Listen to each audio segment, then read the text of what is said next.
de babão.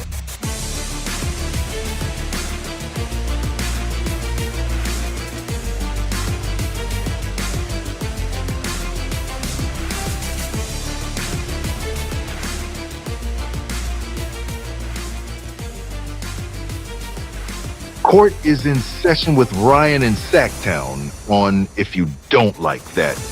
Now, Ryan in Sacktown. Oh, must be Ryno.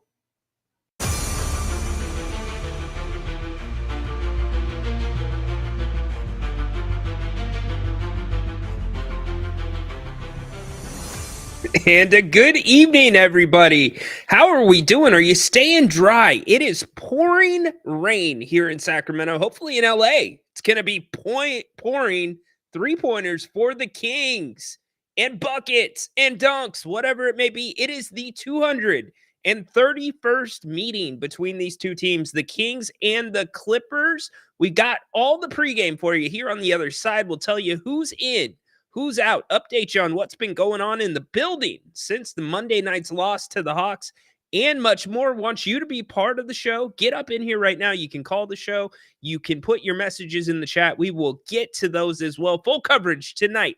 Halftime with Jerry Reynolds. Post game here. We get it started right now with the pregame show.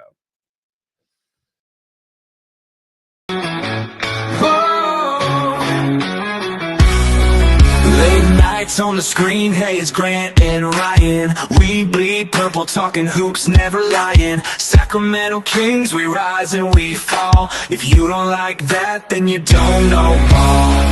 Jerry sitting with the stories of the game, spilling all the truth, driving legends insane. From the Cow Palace days to Arco's roar, this town's heart beats on the hardwood floor. If you don't like that, turn away now. Kings in our blood, we rise strong and proud. Running up the score, Kings never back down. If you don't like that, this ain't. Welcome in. That ended a little early. That was on me. I was switching screens. Ryan and Sacktown with you, getting you ready for the Kings and the Clippers tonight. Big game for both teams. Clippers 9-7 coming into this one, 6-4 on their home court, the Intuit Dome, brand new. Hopefully somebody got the G-Man a printer. The last preseason game from there was a little bit of a struggle for him because they are paperless. Nonetheless, your Kings come in 8-7. Don't look at the standings and worry too much. Yes, they are one game, technically, the tiebreaker outside of the play-in at the moment. A lot of basketball still left to go. Both teams going to be a little bit limited tonight. However, it is a much better picture for the Kings. As you have probably heard by now, DeMar and Domas back in the lineup for the Kings. Oh, we didn't update that from earlier. My bad. DeMar and Malik are back in the lineup for the Kings tonight, which is a great thing. The Clippers will still be without Kawhi Leonard. No estimated timetable on his return. And Norman Powell, a guy that gave the Kings problems last game, a guy that has been really stepping up for the Clippers. He is out as well. Clippers coming off of a victory a couple nights ago against Orlando. If you like to get some action, the Kings are 3.5-point favorites in this one tonight. But the big news is, yes, you get Domar. That's the name of the two of those guys together, Domar. You get Domas and DeMar back tonight, which will be big for Mike Brown's crew. We're going to talk about the Clippers. We're going to talk about the Kings. We're going to talk about what worked last meeting, what didn't. Remember, the Kings fell to the Clippers 107-98 in the first meeting of the season. But first, we're brought to you by Bennett's West Side Grill in Rockland. Brunch this weekend. Do you like brunch? Do you want to go have a nice time, watch some football? Bennett's is the place for you. Go to bennettsrestaurants.com. Check out all three of their locations in the greater Sacramento area. Also, I'm going to tell you more about what they got going on Thanksgiving later in the show. But huge thanks to Bennett's for sponsoring today's pregame show for the Kings and the Clips. These LA people, man, they think they're special. They get 7:30 starts. Why do you get a 7:30 start? Because your freeway has 6 or 7 lanes. That's why you get a 7:30 start. Doesn't matter. Your fans don't show up anyways. And by the way, I think I said this before. The Kings played the Clips in the preseason. There's a group that travels here in Sacramento to away games. I forget the name of the group. They're going to kill me because I've met a few of them. But they were trying to do one of the Clippers games this season, and the Clippers refused to sell them tickets. So shove it in their face. If you are at the game tonight, get a beam chant going when the Kings hopefully are on the right side of things towards the fourth quarter. And let me know where you're watching the show from tonight. I would love to hear from you. As I said earlier, we got you all night long. At the intermission, you got Jerry Reynolds coming in with us. We'll be talking halftime right here on the channel. Make sure you're subscribed. And then the post-game show, as always, we wrap up the night and we open it up to all of you. We want to hear from you. That's why we do this show. So get in here later tonight. And again, hopefully you are staying dry. The weather is nasty out there. Vlad Father was the first one in. Let's go. Yes, indeed. I like it, buddy. Good energy, Dennis. Let's F and go. Indeed. Bane's already putting a score in. 117, 110. We'll see. Dennis, I love my Kings. Love my Sacramento Kings. Love my Sacramento Kings. Dennis, dude, don't be like the smothering type. You know what I mean? Sometimes smothering's not good. You're smothering the Kings right now. I love the Kings too, but don't get up all up in them. You know what I mean, brother? All right, good. Andrew, what's up? Let's go. Yes, Andrew's got his score 112, 109 already. Ash, welcome in. David, thank you very much. Smash the thumbs up button. Please give us a retweet. If you are watching on the X platform, we would greatly appreciate it. It definitely helps the algorithm out. All of you are a lot of the reason why we show up in the hashtag Kings verse whoever they're playing thread on most nights. So thank you very much for that. Could someone tell me who was let go from Sacktown Sports? Dave was hinting at it, but didn't say who. Couldn't find anything. Wrong place, David. Couldn't tell you, buddy. Have no idea about their HR inner workings. You'll have to keep looking for that. Zombies. Okay, Dennis, you're getting off track here. Zachary, hairdo looking sharp. I appreciate it. The wifey gave me a nice little trim, so big thanks to her. What's up, Flores? Hope you're having a great night. Doing our check-ins as we get closer. I'm going to give you my keys to this one. What are your keys to this game? What do you remember about the last time these two teams met up? I definitely have a few things that I want to point out. Haunted Horse. Oh, please don't bring up the pizza anymore. Clippers are lames. Yes, they are indeed. I love all the variety in the chat for sure. You sound like an 1140 listener as well. Actually, no, I don't really listen to 1140.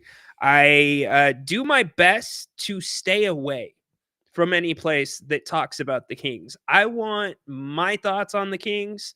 I want my, whatever you want to call it, my takes. I want it to all be mine. I don't want it formulated off of somebody else's thought. Now, that doesn't mean that I don't respect some of the people doing good work in this town, because there is plenty of them. And it's not one of those things because Grant was let go by 1140. I love Dave. Dave is a great guy. I love Jason.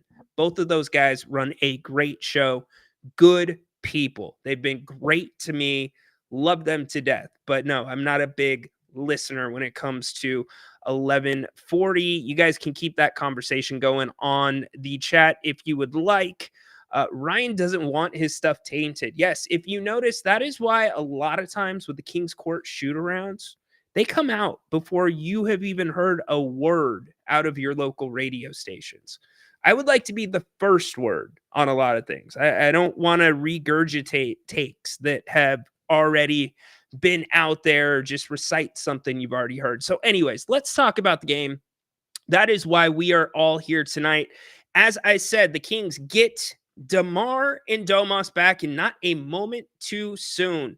The last 5 game segment, because that's how we judge this team, a little bit rough. You want to look at the positives of the last 5 games. It's this. You've got some bench guys that have begun getting some run.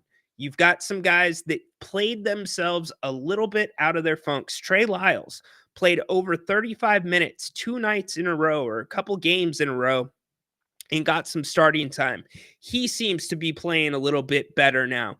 You might have some other options on the bench that Mike Brown wouldn't have gone to before. You've gotten to see Orlando Robinson at this point. So there are some silver linings in between the difficulty when you're missing 3 of your 4 core players. The biggest positive coming out of this time was De'Aaron Fox. De'Aaron Fox getting to the paint, almost like a renaissance, a renewal, a rebirth of Foxy remembering, hey, you know what? I'm the fastest dude in the NBA. Nobody can stay in front of me.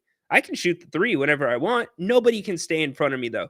And his 60-point game, his 49-point game, both incredibly special. But the thing that I have liked the most out of De'Aaron Fox since the Phoenix game has been this: consistency. He is consistently choosing to drive, consistently choosing to pass up that 3-point shot many times where he would normally have taken it. And I've come up with what I call the Fox formula. When Foxy's 3-point attempts are in the same neighborhood of his assists, that is when the Kings are playing their best basketball, or at least this season. That is when the Kings have been playing their best basketball. Big question becomes, you now got DeMar back. You now have Domas back. How does that change what Fox does? How does that change the spacing on the floor? My opinion is it really doesn't change it much. Does it take looks away from other guys? Absolutely. But you got to have these 2 guys on the court. Mike Brown, happy to have them back. Also talking about at shoot-around or at practice the other day, how he wants to keep Domas, DeMar, even Foxy to a degree, right around that 35-minute mark. Here was Coach Brown talking at practice, or after practice, on Thursday. No, for sure. Ideally 35 minutes a game for those guys will be great. With at the high end 36, and I think we've found a way, or I found a way to get them there. So not just for those guys, but even for Fox and anybody else, max you want to play a guy's 35 minutes. And so hopefully over time, we'll be able to get them down there in terms of their average. But, going forward, that's where they should be, no matter what. Hopefully a little bit even below that. And with Keegan. Yeah, that would be the sweet spot. But as we've seen early on in this season, Mike Brown is not afraid to play those guys big minutes. Good to know that DeMar and Domas's backs are on the men and well enough to play. Both of them were full participants in both days of practice. However, practice on Thursday did not include contact. Not a big surprise. Remember, the Kings, until this stretch of time off, did not have a single contact practice since training camp. Now, as for Malik Monk, he was a full participant in practice on Thursday, but it was not, again, a practice that had contact. So it was only individual activities and walkthroughs. Malik is still a couple days away. The hope is you can get Malik back next game. We'll keep our ears to the pavement on the progress that he is making. Therefore, you're looking for guys like Keon Ellis to step up tonight. By the way, a side note, not that he was going to get a ton of time tonight. Mason Jones not available for the Kings. He tweaked a hamstring down in Stockton. So certainly that is something to have on your sheet if you were looking at what Mike Brown has in terms of a rotation. But this is probably the fullest deck, the most complete deck that Mike's had in a while to play with. So let's see what he does with the rotations. Let's see what he does with the combinations, because the Kings have played some really funky combinations during this time without DeMar and without Domas. Now, as for the opponents, as for the Clippers, big for them that Norman Powell is not going to be in this one. Amir Coffey last game stepped into Norman Powell's spot and filled his shoes pretty good. Not going to lie. He had a decent game for them, but definitely he is no Norman Powell. But the Kings have showed at times they leave shooters open. Shooters will make shots, and the Clippers love the 3 ball. By the way, again, tonight is an NBA Cup game. It is a cup game, so get your glasses ready. This court is bright. It is really bright. The Kings 0-1 right now in NBA Cup play. The starting five for the Clippers last game against the Magic, a win 104-93, looked like this. Derek Jones Jr., 8 points. You had Zubac was 17, 24 for Harden, 18 for Amir Coffey, and 7 for Chris Dunn. If you remember, Chris Dunn was a little bit of a problem last game, shooting the 3 ball for the Kings. Not a huge surprise, but let's talk about this Clippers team a little bit more in depth. I want to go into their numbers, let you know a little bit more about what they're about. We'll get to some comments, though. First, you guys keep going. Dennis, man, you just run the chat. Frog, it's raining here in Spokane as well. The Kings need to rain threes and make their free throws. You know, raining threes is actually not part of my game plan, or at least my keys. The Kings need to make threes, but I don't think you want to rain threes, or at least take more than you normally do against this Clippers team. I'll explain why here in a few minutes. Southern Justin, Iowa. What's up, buddy? We need teamwork tonight. Teamwork. Everyone sees with a new dude. You just doing my reads for me? You know you can dial up the show. I'll just put your audio on. You want to do Bennett's for me too? I really appreciate it. Although we love Bennett's. I mean, anybody could kind of do that Bennett's read, even though it's not a read for us. We just talk live. But you get what I'm saying. Lights, what's up? It would be nice to finally break the losing streak to the Clippers. The Clippers are such a tricky team because you have James Harden, who isn't particularly great at anything. I don't mean that with any disrespect. He's just not. He's James Harden. That's why he's not had success in the postseason. Now, he does things well. He can pump fake well. He can get you on a little bit of deception. In fact, the Kings got into early foul trouble last game with Harden. I think it wasn't Keon. It was either Kevin Huerter or De'Aaron. They got 2 quick fouls against the Clips last game. But what he does is he just does those little veteran things that the refs don't see. He knows the exact right time to do them. And it kind of like DeMar.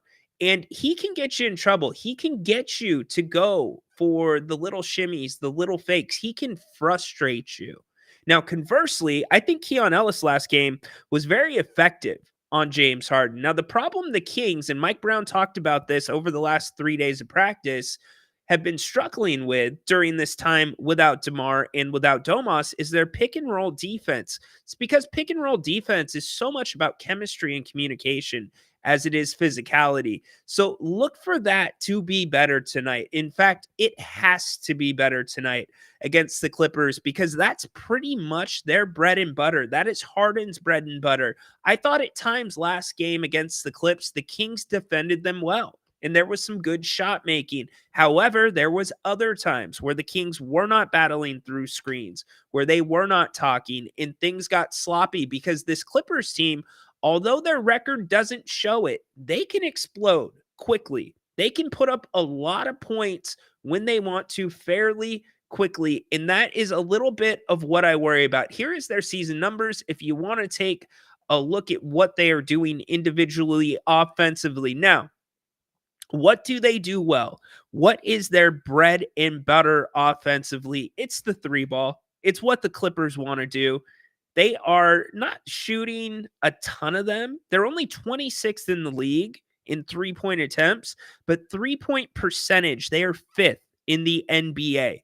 So the Kings, a problem that we have seen all season, defending the 3-ball, defending the 3-ball line, defending the arc, whatever you want to say, the Kings are going to have to do it a little bit better tonight. They've got to run them off. And in fact, I don't even think it starts with running them off. I think it starts with pushing their offense off of the 3-point line. Do not allow them to initiate the offense where they want to. Pick up a little bit of pressure on this team because they don't like to deal with the pressure. They will turn the ball over. The stats show you that. Also, they're an ISO team.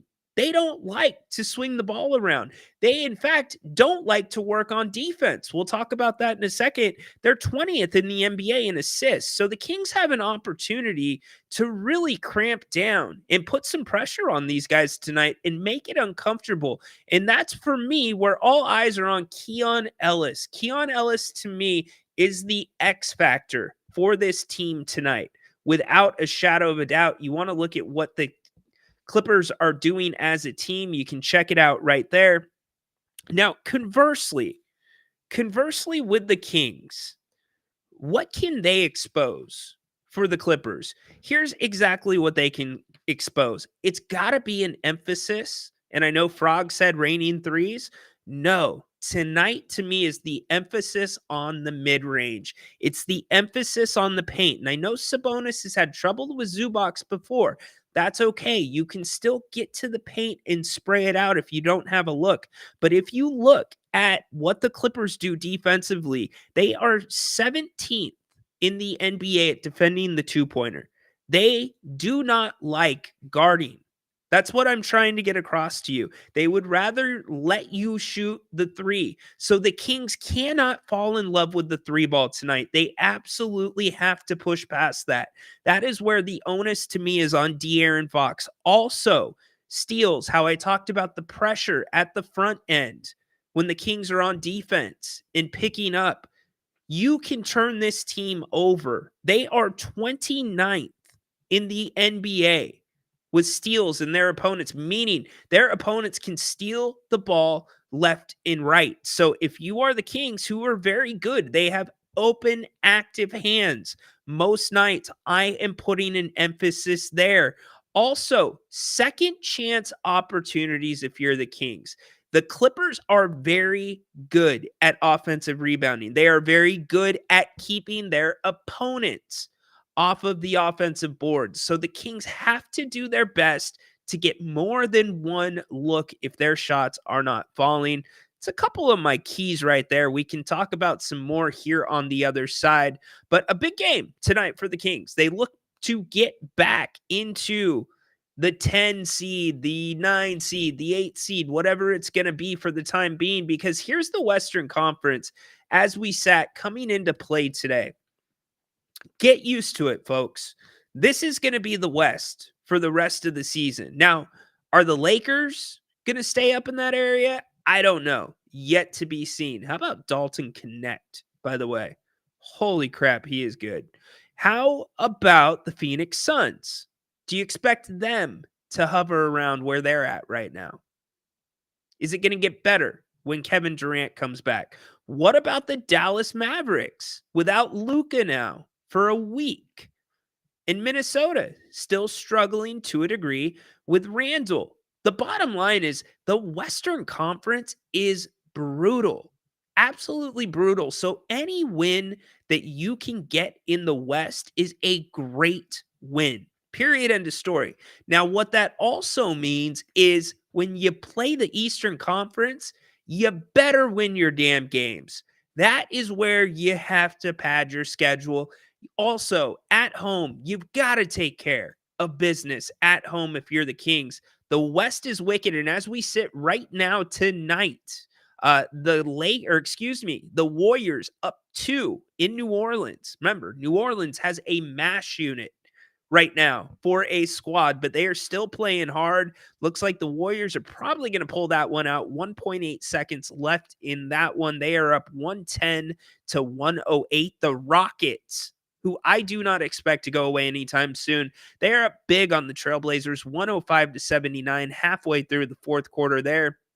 The Bulls, 121, 105 over the Hawks. 4 minutes left in that game. The Bucks up 6 on the Pacers, 108-102 with just over 5 minutes to go. We've got our game tonight, the Kings and the Clippers. Also, the Nuggets and the Mavericks getting ready to tip off in just a few minutes. You've also got a couple of East Coast games already final, with the 76ers getting a win over Jordy Fernandez's Brooklyn Nets, and the Celtics. They continue to roll 108 to 96 6 over the Washington Wizards. So that's your scoreboard tonight in the NBA as we continue to get ready for the Kings and the Clips here on If You Don't Like That. Happy to have you all here. Want to see where you're watching the game from, so check in with me. Would love to know. I know we've got 240 that have checked in so far at this point. We've got already Thanksgiving talk going on in the chat. I can respect that. I cannot respect the Thanksgiving pizza, though. That's,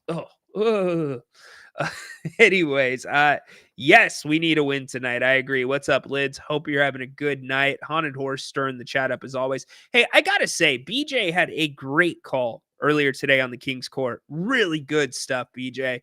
Excellent job by you. Talked about the webinar that DeMar DeRozan participated in. In fact, BJ had a chance to ask DeMar questions. Some really good stuff. Go check it out later today. He says shoot and make, I'm guessing, threes within the confines of the game. Move the ball around for at least 5 to 7 seconds and make them play defense. Go straight at Harden and bust his ass. Okay, spot freaking on. I've got it written down right there at the top of my chart.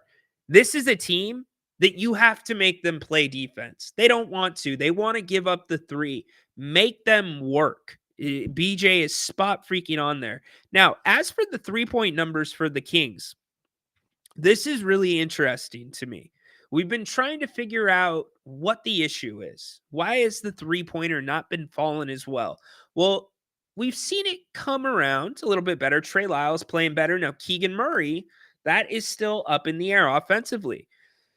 And BJ made a really good point earlier today, and it's a point that I have been trying to hammer home as well. I think you need some more structure with this offense when it's not always flowing. But for guys like Keegan Murray, guys like Kevin Huerter, and you have seen Mike Brown work in the structure for Kevin Huerter, I think it's time you start doing the same for Keegan Murray. But you look at where this team had their points of emphasis in the offseason, in the preseason. One of them in training camp was getting to the corners. The Kings, for whatever reason, are not doing it very well. But when they do get to the corners, they are lights freaking out. You can understand why Mike Brown has been asking these guys and why the team tracks this. There is literally a coach on the bench tracking every time a player gets to the corner. And here's why. From the left corner, the Kings are shooting 29 of 73 for the season. Left corner threes, 29 of 73. It's a good percentage. You know what's a better percentage? The right corner, 28 of 58 this season. That is almost 50%. That is amazing. Get to the corners. The rest of the threes, 122 over 391. You've got 6 threes that were basically full court heaves, which brings you to a total of, I forget what it was. It was 500 and I believe 64. They're shooting 34% on the season. Here's the Kings stats individually if you want to check those out as we continue to talk. And the corners are part of transition. It's running the floor. That's what the Kings usually do so well. Transition defense has been a bit choppy since you've been without DeMar and without Domas, understandably, because you were playing combinations that don't normally play together. Tonight, I expect the complete opposite. This is a team that you can get out in transition with. Now, you don't want to play a game above the rim with these guys because they're more athletic in that sense. However, you can outrun them. You can break their will. James Harden, you can make this team break. And if you do it in transition, that's the Kings' secret sauce, both defensively and both offensively in transition. So I look for a heavy emphasis of Mike Brown trying to stir that up tonight. Starts with De'Aaron Fox. Get the ball in your playmakers' hands. And also, if you're looking and running the floor, get it to Keegan Murray in the corners. Get it to Keon Ellis in the corners. Get it to Kevin Huerter in the corners. Get it to Trey Lyles in the corners. Don't be shy to push it up because the Kings are shooting a spectacular percentage from the corners when they can get that shot. Also, the assist to turnover ratio, as BJ said, you've got to move the ball. When the Kings win by 20 points or more, their assist to turnovers are 2.24 assists to every one turnover. When they win by 16 or 20, it's 2.17 assists to every one turnover. And when they lose, it drops below, or excuse me, when they win by anything less than 16, it drops below the 2 number. You always want your assist to turnover ratio to be at least 2-1. So what's that scream? That screams ball movement. So good job by BJ right there. Here's the Kings team statistics, what they are doing compared to the rest of the NBA, if you want to take a look at those really quick. Now, the Kings in the third quarter, this is something that's interesting. They're shooting the 3 ball at a 42.6% rate. That's pretty damn good. So they're coming out of the locker room well. Now, their problem, though, overall this season, if you look at their net rating, damn good net rating still compared to where they were last year. They're still a plus 3.2 for the season. However, their net rating in the second quarter, we talk about the lulls that this team goes through sometimes.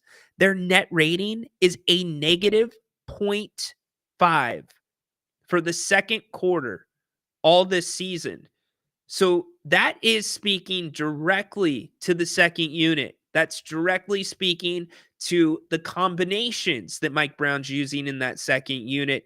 The Kings have to avoid those second quarter lulls. So many times it happens at the beginning or the end of the second quarter. Hopefully, with 3 days off, they can avoid that tonight against this Clippers team. As we bring it back in for you, we can go to that one really quick as well as we continue to hit the comments.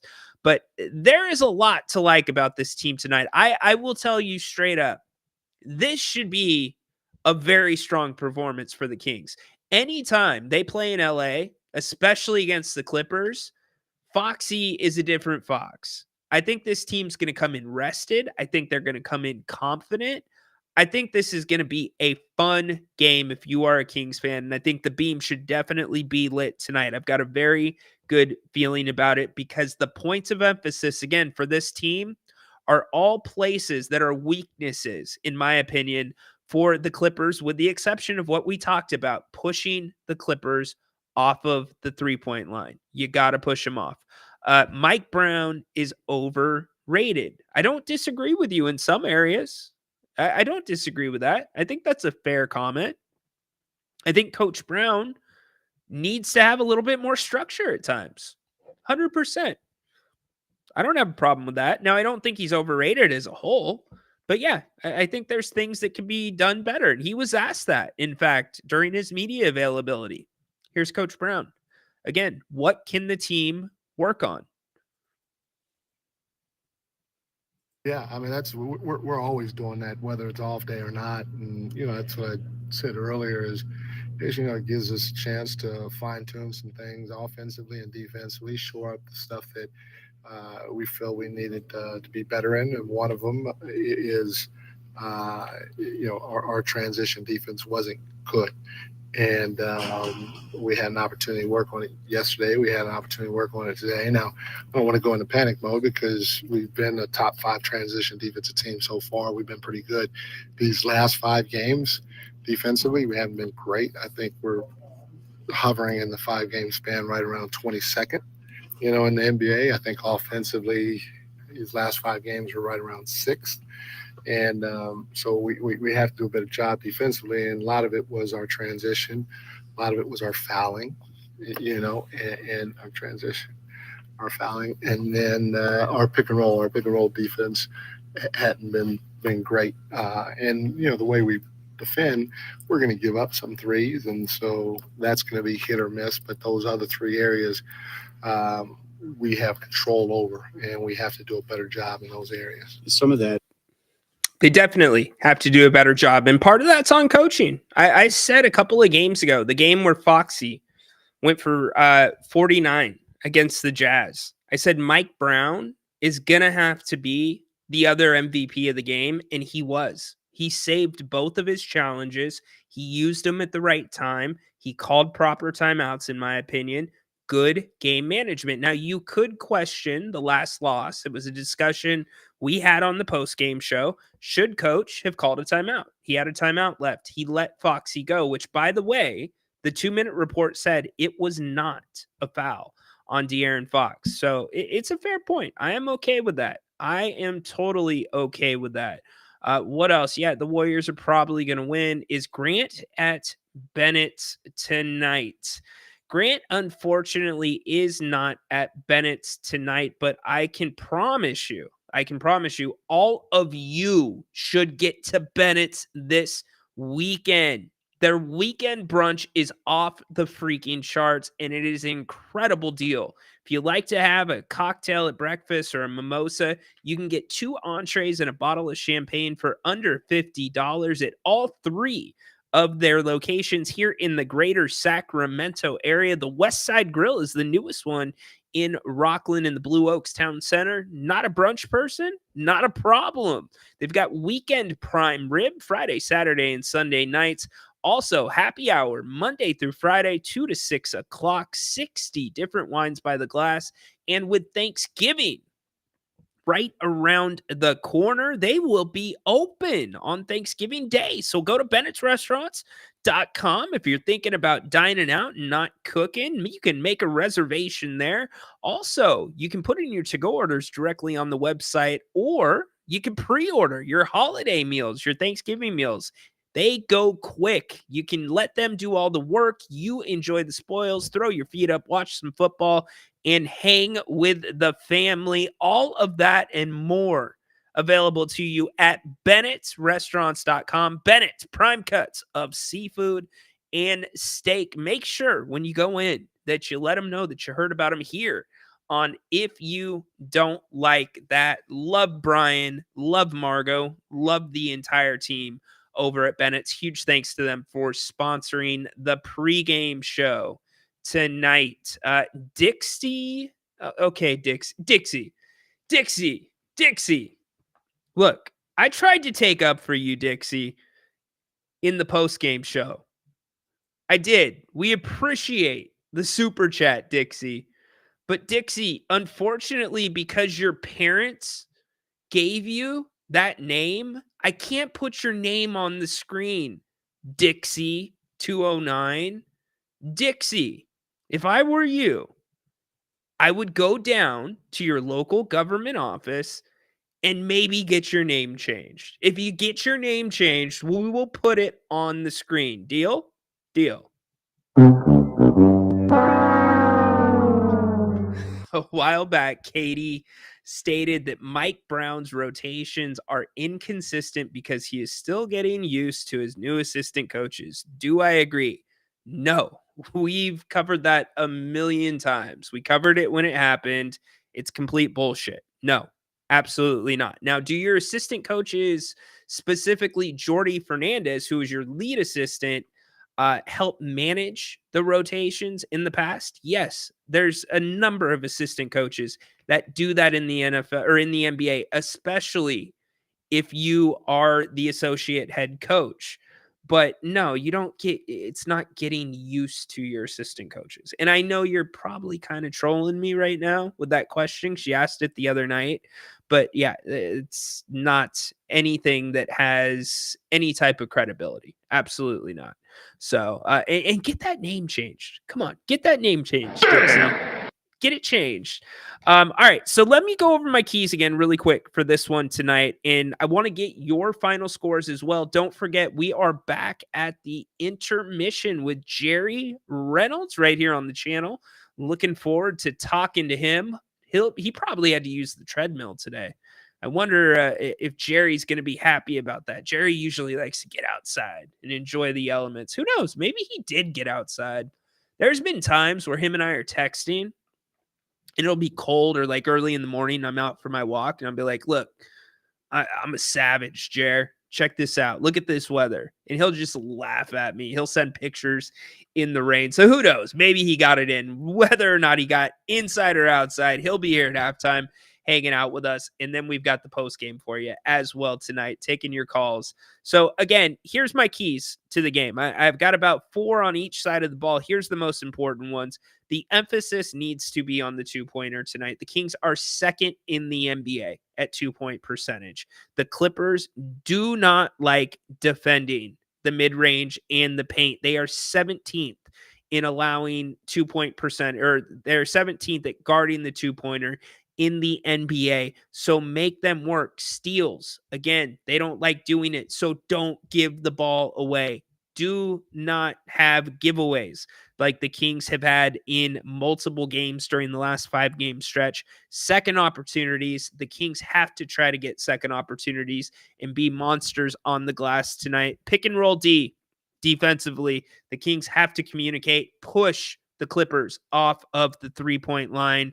You got to play the pressure D when you push them off, but you got to play that pressure defense without fouling. Mike Brown talked about transition and being physical, and just bring it. You know, Keegan Murray, if I'm Mike Brown, I'm trying to get him involved very early tonight, and you're definitely going to have to get some oomph. You're going to have to get something from that bench tonight, and you got to assume Trey Lyles playing with more confidence. Keon Ellis coming off of his 9 3-pointer performance, playing with some confidence. This is a game that they have got to, if they fall in love with the 3 tonight, then they are playing into the Clippers' hands. It will be one opportunity and out. Southern Justin, you think it should be named to, or changed to Richard? All right. What's up, Richard? Frog, 115-109. What are your final scores, by the way?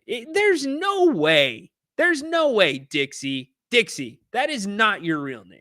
Dixie, that's not your real name. I'm not buying that for a second. I want to see an ID.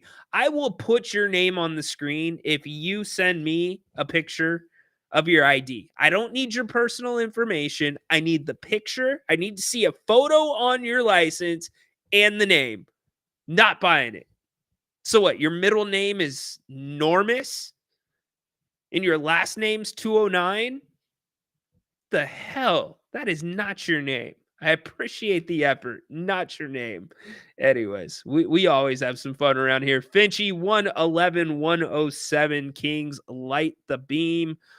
Mike Brown is overrated. We hit that. Man, they got to get this one. I agree. They got to get this one.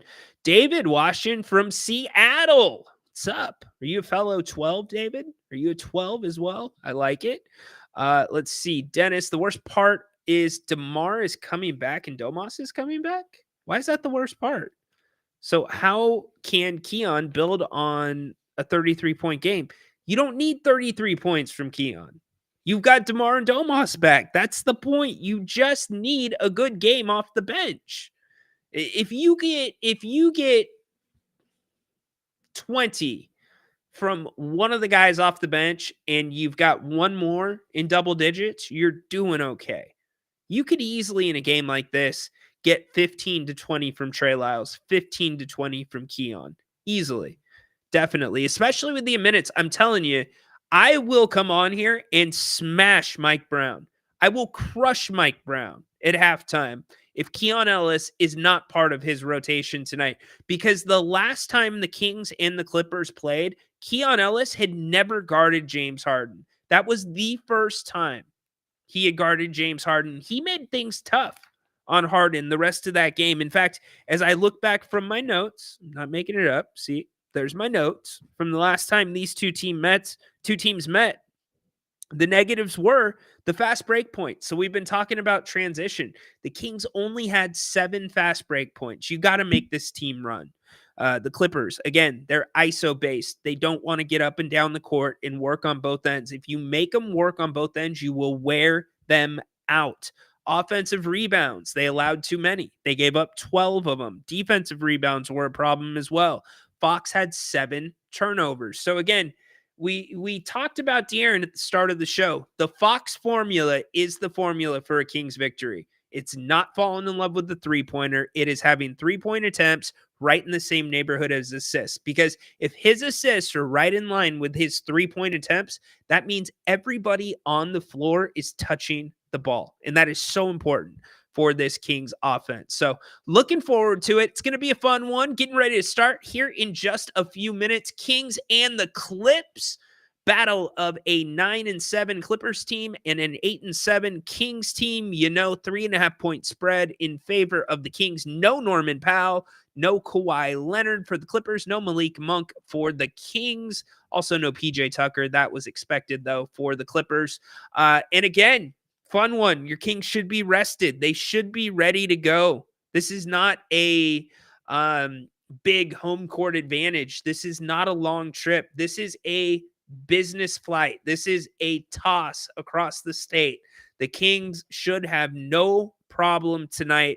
Got a really good feeling about this one. Thinking the Kings win this game, and they win it, not necessarily convincingly, but they will win this one. I think it's going to be a very good performance. Wow. How will Mark Jones get his wacky agenda out? Yeah, he's had a bad week. If you want our takes on that, you can go check out the King's Court from yesterday. I believe Grant did his rant on that as well. Mark Jones is a hypocrite. He's a disgrace. The Kings should be embarrassed. Shame on them for having this guy on a broadcast. So anyways, that's a wrap. We're back at halftime. Make sure that you join us. We'd love to have you back. We will be talking with Jerry Reynolds at the end of 24 minutes. Looking forward to it. Thanks so much for being here on the pregame show. If you don't mind, give us there we go, thumbs up. We would greatly appreciate it. A like on the X or a retweet. Oh, David, Reno, Nevada. What's up, dude? There you go. Yeah, my son got out today. Good for you, man. Good for you. Hope you're having a great night. All right, guys, we're out. Thanks for being here. Patrick, appreciate you, brother, all the way from Long Island. Looking positive for M. Jones. Yeah, well, I don't know what's going on because I'm not watching the telecast right now. But I'm sure he's probably doing, well, maybe not. He might be doing ESPN tonight. Who knows? All right, we're out. Be back at halftime. Can't wait to see you. And I don't want to give that clown any more run than he's already gotten. In short, this guy had a history of spreading hate on his social media account.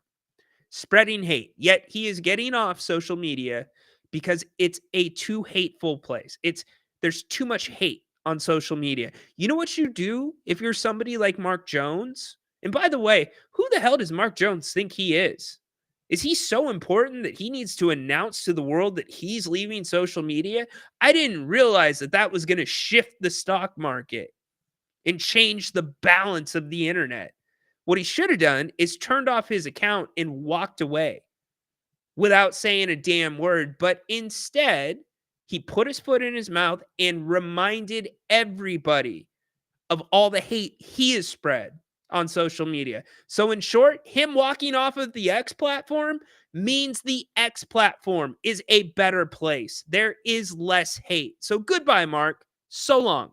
Anyways, we are out. Come back at halftime. Can't wait to be with you. Jerry and Grant right back here at the intermission. 24 minutes. We'll see you then. Go Kings!